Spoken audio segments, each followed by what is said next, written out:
ډاکټر صاحب ښاغلی ولسمشر محمد اشرف غني وایي طالبان مجبوره شوي دي.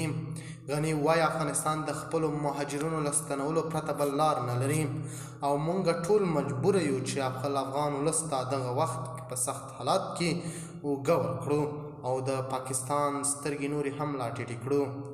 د خرابات ټي وي چینل درنو لیدونکو سلام، ستړي مه شئ، وخت مو بخیر. هیله لرم چې جوړ او روغ به یې په سر کې یادونه کوم که خرابات ټي وي چینل مو نه وي سبسکرایب کړی، په درنښت سره خرابات ټي وي چینل سبسکرایب کړئ. ولسمشر غني د پاکستان له لوري د افغان کډوالو د اجباري ستنولو ته په اشاره په یو پیغام کې ویلي افغانستان د ټولو افغانانو د ګډ کور په توګه د خپلو مهاجرینو له باعزته ستنولو پرته بله لاره نه لري.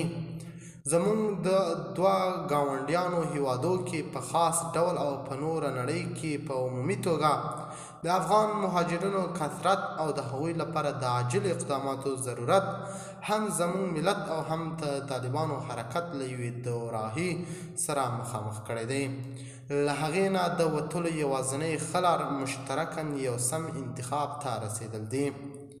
دلته یو لار نورې انزا ولا ډېرې انحصار ته ځي او بله ملي وحدت او ملي منطقې او بین المللي مشرعیت ته ځان رسوي. ولسمشر غني زیاته کړې دي خبرې په یو ځل بیا هغه کسانو ته هم چې ځانونه یې له ملي مشارکت نه ایستلي ثابته کړې وي چې نور دوی هم تر همدغه تعریف لاندې راولي او د طالبانو حرکت باید پوه شي چې اعمال یې پر ټولو افغانانو تاثیر کوي. د خرابات ټي وي چینل درنو لیدونکو دا و زموږ ته د مهال چمتو کړی خبر.